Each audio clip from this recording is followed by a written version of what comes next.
News18 Tamil Nadu நேயர்களுக்கு வணக்கம். இது அப்போலோ புரோட்டான் கேன்சர் சென்டர் வழங்கும் கடகம் புற்றுநோயை வெல்வோம்.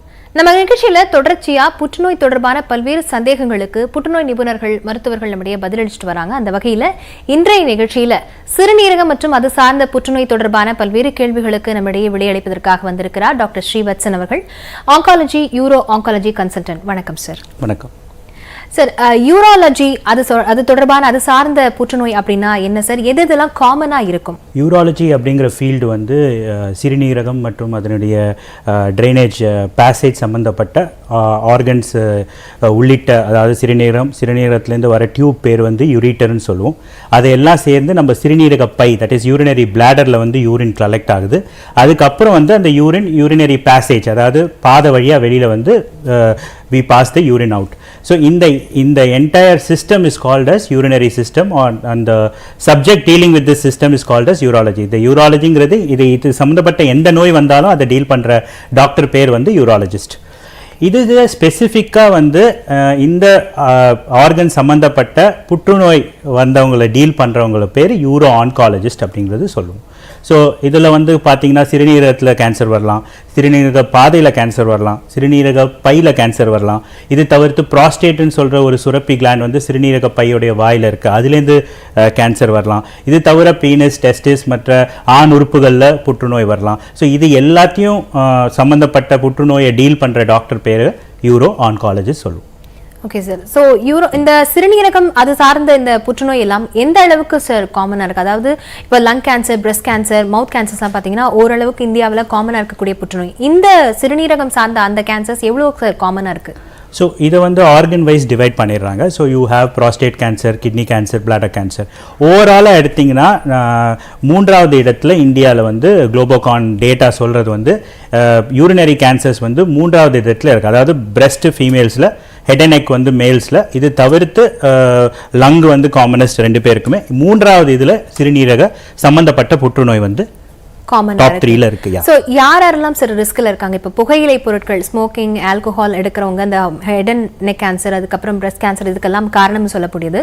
இந்த சிறுநீரகம் சார்ந்த புற்றுநோய்க்கும் அதே தான் காரணமா, இல்ல வேறு யாரெல்லாம் ரிஸ்க்ல இருக்காங்க? கண்டிப்பாக வந்து புகையிலை சார்ந்த ப்ராடக்ட், ஸ்மோக்கிங், சூவிங், அதில் வந்து உங்களுக்கு சூவிங்கில் எப்படி ஹெட் அண்ட் நெக்கில் காமனும், புகையிலை சார்ந்த இது வந்து ரெண்டு விதமாக வந்து கழிவு பொருளாக எக்ஸ்க்ரீட் ஆகுது. ஒன்று வந்து லங்ஸில் ஸ்மோக் பண்ணிங்கன்னா லங்ஸில் போய் டெபாசிட் ஆகி அது எக்ஸைல் ஆகுது. இன்னொன்று வந்து பாடியில் அப்சர்வ் ஆகி அது யூரின் வழியாக தான் வெளியேற்றப்படும். ஸோ அதில் யூரினில் வந்து ரொம்ப நேரம் பிளாடரில் தங்கிறதுனால உங்களுக்கு பிளாடர் கேன்சர்ஸோடைய இன்சிடென்ஸ் வந்து ஸ்மோக்கர்ஸ்லையோ இல்லை டொபாக்கோ யூசர்ஸ்லையோ வந்து ரொம்ப அதிகமாக, that is 5 times more commoner than the normal population.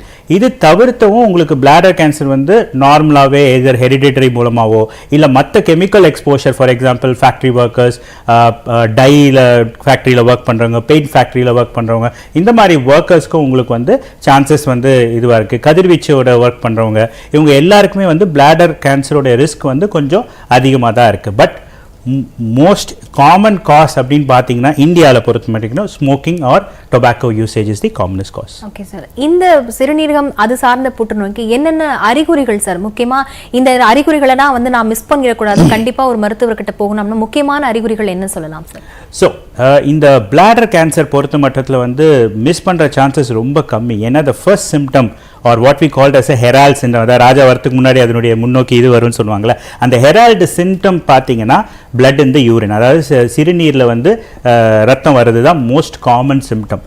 இது வந்து யூஸ்வலாக வந்து மிஸ் பண்ணுறதுக்கான வாய்ப்பே கிடையாது. அதை பார்த்தோன்னே உங்களுக்கு தெரியும், இதர் பிங்கிஷ்லேருந்து பிரைட் ரெட்டாக இருக்கலாம், இல்லை கொக்கோ கோலா கலர்லேயும் இருக்கலாம். ஸோ இதெல்லாம் வந்து பேசிக்கலாக வந்து ரொம்ப ரொம்ப ஈஸியாக மிஸ் பண்ணக்கூடாத ஒரு விஷயம். பட் என்ன நம்ம சொசைட்டியில் என்ன சொல்லுவோம்னா சூடு அப்படிங்கிற ஒரு இது இருக்குது. ஸோ பீப்புள் திங்க் தட் டார்க்காக யூரின் போகும்போது ரொம்ப சூடு ஆயிடுச்சு உடம்பு, அதனால் நிறைய நீர் ஆதாரம் குடிச்சா அதெல்லாம் வந்து கிளியர் ஆயிரும் அப்படிங்கிற ஒரு கான்செப்ட் இருக்குது. அது வந்து கரெக்ட், நான் இல்லைன்னு சொல்லல. பட் சம்டைம்ஸ் வந்து இதனால பிளட் இந்த யூரின் வந்து மிஸ் ஆயிடுது. ஸோ எப்போவுமே உங்களுக்கு வந்து கலர் சேஞ்ச் இந்த யூரின் நடக்கும்போது it is better, especially if you are above the age of 50 and you have history of smoking or tobacco usage, better to get it screened by a urologist. Okay sir. So இப்போ bladder cancer இருக்கவங்களுக்கு மட்டும்தான் இந்த அறிகுறி காணப்படுமா? ஏன்னா யூரின்ல blood அப்படிங்கிறது colon cancer, rectal cancer இருக்கவங்களுக்கும் வரும் இல்லையா? ஸோ இதை எப்படி சார் டயக்னோஸ் பண்ணுவீங்க? யூஸ்வலாக colon rectal cancerல வந்து blood in the motion வரும். Blood in the urine is generally related to the urinary tract. So urinary tractனா கிட்னிலேருந்து வரலாம், கிட்னியோட பேசேஜ்லேருந்து வரலாம், இல்லை பிளாடர்லேருந்து வரலாம், இல்லை urinary passage வழியாகவும் வரலாம். ஸோ எனி ரீஜன்லேருந்து உங்களுக்கு blood in the urine வர முடியும்.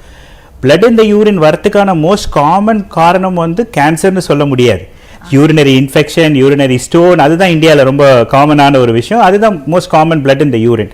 But blood in the urine most important காசுன்னு பார்த்தீங்கன்னா அது கேன்சர். ஸோ அது ரூல் அவுட் பண்ண வேண்டியது முக்கியமே தவிர எல்லா blood in the urine, அதாவது யூரின்ல ரத்தம் வந்தாவே கேன்சர்ன்றது அர்த்தம் நான் சொல்ல வரல.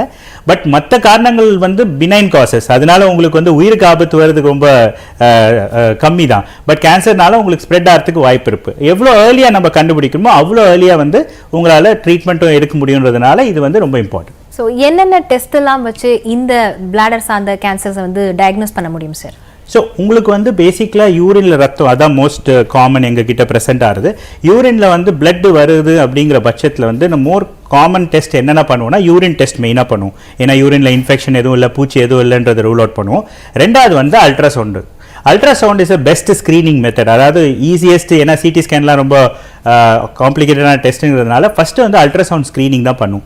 இந்த அல்ட்ராசவுண்ட் ஸ்க்ரீனிங்கில் என்ன தெரியுது பிளாடரில் அப்படிங்கிறத பொறுத்து, இல்லை கிட்னியில் அப்படிங்கிறத பொறுத்து அடுத்து என்ன டெஸ்ட் பண்ணுறதுன்றது நாங்கள் டிசைட் பண்ணுவோம். அல்ட்ராசவுண்ட் வந்து டயக்னாஸ்டிக்காக இல்லாட்டா கூட ஒரு ஸ்க்ரீனிங் மொடாலிட்டியாக உங்களுக்கு வந்து என்ன இருக்குது இல்லைங்கிறத ஓரளவுக்கு நம்மளுக்கு தெளிவுபடுத்தும். அதுக்கு தாண்டி அல்ட்ராசவுண்டில் என்ன ரிசல்ட் வருதுங்கிறத பொறுத்து நம்ம சிடி ஸ்கேன் பண்ணணுமா அப்படிங்கிறத டிசைட் பண்ணுவோம். ஓகே, ஸோ காசஸ் பற்றி பேசினோம் சார். புகையிலை சார்ந்த பொருட்கள், அப்புறம் 50 வயதுக்கு மேற்பட்டவர்களுக்கு வரக்கூடிய அப்படின்னு சொன்னேன். 50 வயதுக்கு குறைந்தவர்களுக்கு மத்தியில் இந்த கேன்சர் அப்படிங்கிறது பரவலாக இருக்கா? அது எப்படி சார் இருக்குது? ஸோ ரீசெண்டாக நாங்கள் பார்க்குறது வந்து இப்போது 40 to 50 இயர்ஸ் ஏஜில் வந்து அதுவும் வரத்துக்கான வாய்ப்புகள் இருக்குது. எஸ்பெஷலி இன் ஹெரிடிட்டரி கேன்சர்ஸ்ன்னு சொல்லுவோம். அதாவது உங்களுக்கு family history of bladder cancer இருக்குது, இல்லை வேறு ஏதாவது ஹெரிடிட்டரி ப்ராப்ளம் இருக்குது அப்படின்னா there is a chance that 40 to 50 இயர்ஸில் கூட இல்லை ஈவன் ஏர்லியர் வந்து உங்களுக்கு பிளாடர் கேன்சர் வரதுக்கான வாய்ப்புகள் இருக்குது. ஆனால் பட் ஜென்ரலாக very very rare, less than 5% தான் வந்து உங்களுக்கு அந்த 50 ஏஜ் குரூப் கீழே வருது. யூஸ்வலாக இது 60 வயசுக்கு மேற்பட்ட வரும். 50 to 60 இப்போ இன்சிடென்ஸ் இன்க்ரீஸ் ஆயிருக்கு. பட் லெஸ் தென் 50 வந்து ரொம்ப ரொம்ப ரேரான ஒரு விஷயம். Okay sir. ஸோ ஒன்ஸ் ஒரு பர்சனுக்கு இந்த பிளாடர் கேன்சர் அதை மாதிரி டிடெக்ட் பண்ணிட்டோம் அப்படின்னா அவங்களுக்கு என்னென்ன சிகிச்சை முறைகள்லாம் பரிந்துரைக்கப்படும் சார்? ஓகே, ஸோ இதுக்கு வந்து பேசிக்கலாக என்ன டைப்ஸ் ஆஃப் பிளாடர் கேன்சர் இருக்குது. ஸோ பிளாடர் கேன்சரில் வந்து மோஸ்ட் காமன்லி பார்த்தீங்கன்னா transitional cell cancer or urothelial cancer சொல்லுவோம். அதாவது அந்த பிளாடர் அந்த பேசேஜோட லைனிங்கில் இருக்கிற செல் வந்து அதிகப்படியாக வளர்கிறதுனால அந்த டியூமர் வருது. ஸோ இதுதான் வந்து மோஸ்ட் காமன். இது தவிர்த்து 2 விதமான டைப்போ இருக்குது. ஒன்று வந்து அடினோ கார்சினோமான்னு சொல்கிறோம். இதுதான் சிறு வயதில், அதாவது வந்து 20-30 வயசில் வந்து வரக்கூடிய கேன்சர். இன்னொன்று வந்து ஸ்குவாமஸ் செல் கேன்சர். எப்படி ஹெட் அண்ட் நெக்ல ஸ்குவாமஸ் இருக்கோ அதே மாதிரியே, ஃபார் எக்ஸாம்பிள் ரொம்ப வருஷமாக கல் இருக்குது, ரொம்ப வருஷமாக இன்ஃபெக்ஷன் வந்துட்டே இருக்குது அப்படின்னா அது இரிட்டேட் பண்ணி உங்களுக்கு ஒரு கேன்சர் கொடுக்கறதுக்கான வாய்ப்புகளும் இருக்குது. இதுதான் வந்து 3 commonest cause of types of bladder cancer. இந்த இதில் வந்து 90 to 95% பார்த்தீங்கன்னா யூரோத்தீலியல் கேன்சர் சொல்லுவோம். தட் இஸ் அந்த லைனிங்லேருந்து வரக்கூடிய கேன்சர் தான் மோஸ்ட் காமனஸ்ட் கேன்சர். இதுதான் வந்து உங்களுக்கு அந்த ப்ளீடிங்கும் உற்பத்தி காணும். மற்ற 2 டைப்பில் ப்ளீடிங் அவ்வளோ இருக்கிறதுக்கான வாய்ப்புகள் இல்லை. ஸோ இந்த கேன்சர் வந்து எந்த ஸ்டேஜில் வந்து டயக்னோஸ் ஆகுது அப்படிங்கிறத பொறுத்து நம்ம வந்து ட்ரீட்மெண்ட் வந்து வேறுபடும். மோஸ்ட் காமனாக பார்த்தீங்கன்னா சூப்பர்ஃபிஷியல் பிளாடர் கேன்சர் அப்படின்னு சொல்லுவோம். அதாவது அந்த அந்த லைனிங்கில் இருக்க மேலோட்டமான இதில் மட்டும் லைனிங்கில் மட்டும்தான் வந்து கேன்சர் வரும். இது வந்து ஸ்டேஜ் 1 கேன்சர் அப்படின்றது சொல்லுவோம். இந்த ஸ்டேஜ் 1 கேன்சரில் பார்த்தீங்கன்னா நம்ம எண்டோஸ்கோபி மூலமாக அந்த கேன்சரை வந்து கட் பண்ணி ரிமூவ் பண்ணிட்டா that is the complete treatment of that cancer. So இதை வந்து நாங்கள் கட் பண்ணி பயாப்சிக்கு அனுப்புவோம். இந்த பயாப்சியில் என்ன கிரேட் ஆஃப் த கேன்சர்னு ஒன்று இருக்குது. அதாவது ஸ்டேஜ் ஒன்று இருக்குது, கிரேட்னா வீரியம், அந்த கேன்சரோட வீரியம் என்ன, லோ கிரேடா, இன்டர்மீடியட் கிரேடா, ஹை கிரேடா. ஸோ இது ஹை கிரேட்னா கொஞ்சம் அதிகப்படியாக வளர்ச்சி உண்டாக்கக்கூடிய வீரியம் இருக்கிறது. லோ கிரேட்னா ரொம்ப ஸ்லோவாக வளருது, ஸோ அவ்வளோவா அஃபெக்ட் பண்ணாது. ஸோ இந்த மாதிரி எங்களுக்கு கிரேடிங் சிஸ்டம் இருக்குது.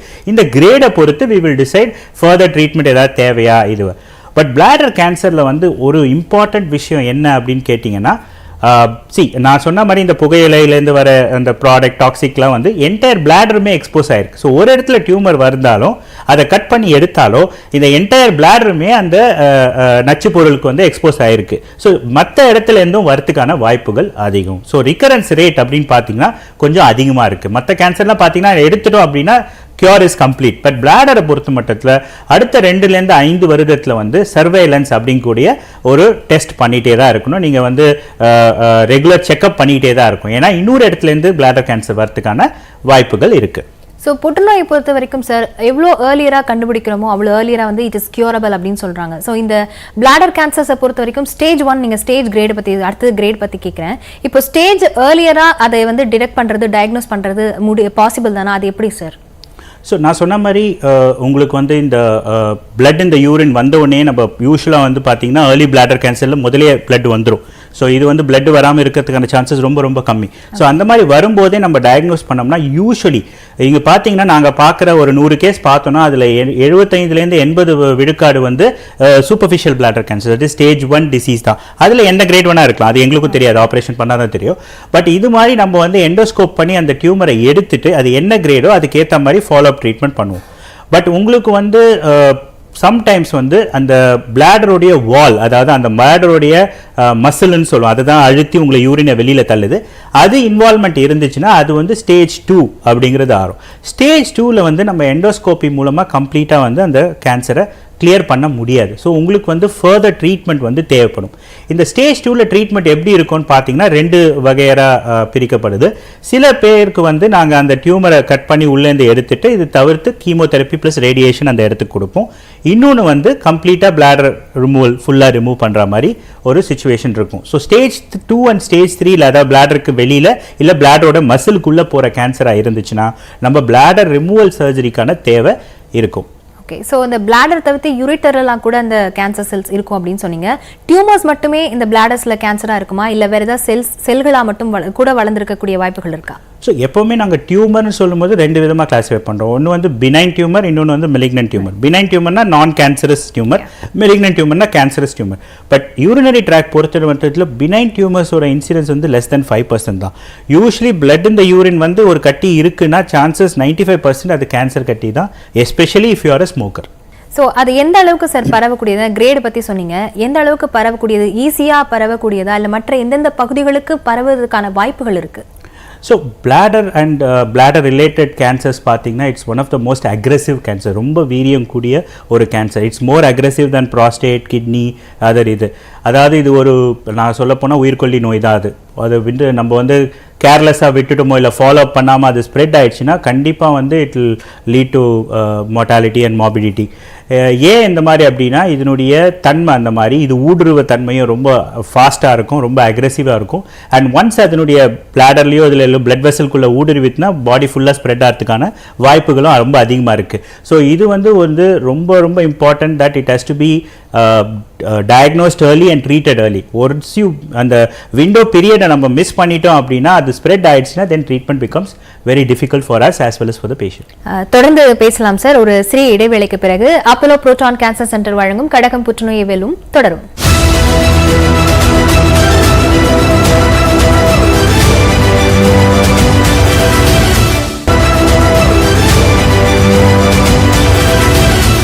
ஒன்ஸ் சர்ஜரிக்கு அப்புறம் இப்போ கீமோதெரப்பி, ரேடியேஷன் பற்றி பேசுனீங்க சார். அந்த மாதிரி அதே போல் புரோட்டான் தெரப்பி அப்படிங்கிறது இந்த பிளாடர் கேன்சரை பொறுத்த வரைக்கும் எந்த அளவுக்கு ரிசல்ட்ஸை கொடுக்குது sir? So proton therapy generally it self is என்ன அப்படின்னு பார்த்தீங்கன்னா உங்களுக்கு வந்து அது ஒரு டைப்பான ஒரு கதிர்வீச்சு therapy, basically a form of radiation therapy தான். இப்போது பார்த்தீங்கன்னா இப்போது நம்மளுடைய experience in proton therapy, as you know last 4 years we have been giving proton therapy at Apollo Proton Cancer Center.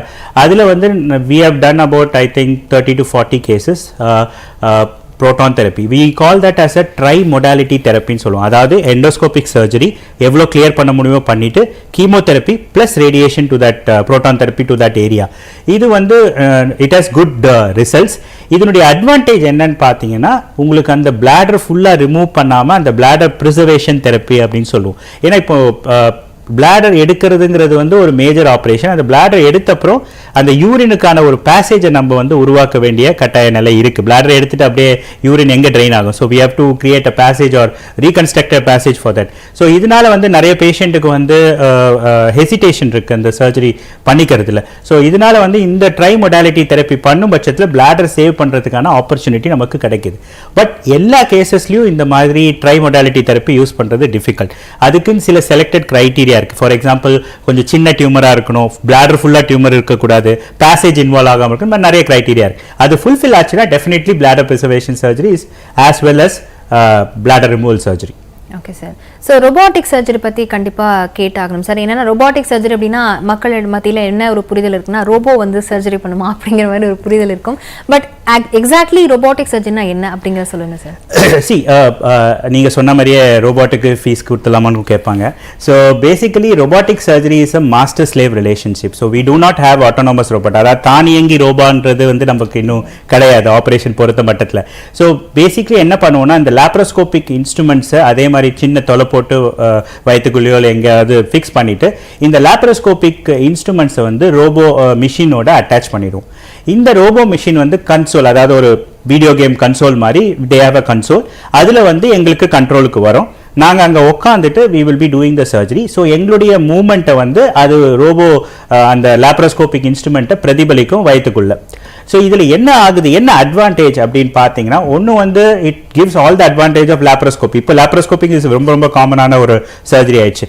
All the advantage of laparoscopy along with உங்களுக்கு வந்து 3D reconstruction கிடைக்குது. அதாவது உங்களுக்கு டெப்த் பர்செப்ஷன் வந்து கிடைக்குது, எவ்வளோ உள்ளே இருக்குது எவ்வளோ வெளியில் இருக்குது அதெல்லாம். ரெண்டாவது வந்து மேக்னிஃபிகேஷன், 10 times த மேக்னிஃபிகேஷன், 10 மடங்கு உங்களுக்கு வந்து மேக்னிஃபைடு விஷன் கிடைக்குது.